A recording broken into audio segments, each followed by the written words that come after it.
cette vente, il y aura aussi un tableau qui n'est pas la même collection, qui est un tableau de Louise Moyon, qui nous semble aussi se rattacher vers Maison Bien que sur Recherche. C'est un tableau qui aurait pu très bien être acheté par les Recherche s'ils l'avaient croisé au moment de leurs achats.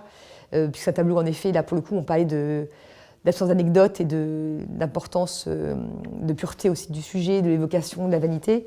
Donc, ce tableau de ce plat de Couëtch, donc, dont le seul luxe, c'est la variété de maturité des Couëtch représentés, puisqu'il y en a des plus ou moins mûrs, mais c'est le seul en fait luxe que s'est autorisé la peintre.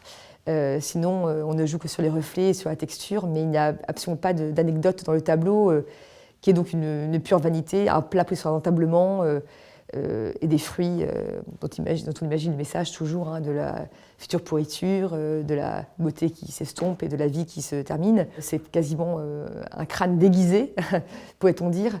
Louise Moyon, c'est une artiste extraordinaire parce que, déjà dans un temps actuel où on essaie de redonner aux femmes leur véritable place, elle témoigne de ces quelques femmes très peu connues au XVIIe qui vont en effet, grâce probablement à des beaux-pères ou à des pères extrêmement libéraux, pouvoir peindre et signer de leur nom, puisqu'elle est la belle-fille de François Garnier, qui a épousé sa mère après son veuvage, et qui va la prendre dans son atelier, et Garnier va la former. Mais je pense que Louise Moyon, par son talent, et quel que soit son genre, va peut-être probablement dépasser son beau-père. Donc ce qui est extrêmement beau, c'est le jeu de texture justement entre les Couëtch à des maturités différentes, hein. On a des plus vertes, des plus foncées, des plus roses, des plus jaunes, et puis qui se reflètent dans le plat probablement en étain, donc beaucoup plus métallique et froid. Donc toujours un contraste entre une espèce de douceur et en même temps de froideur, et tout ça marche extrêmement bien ensemble.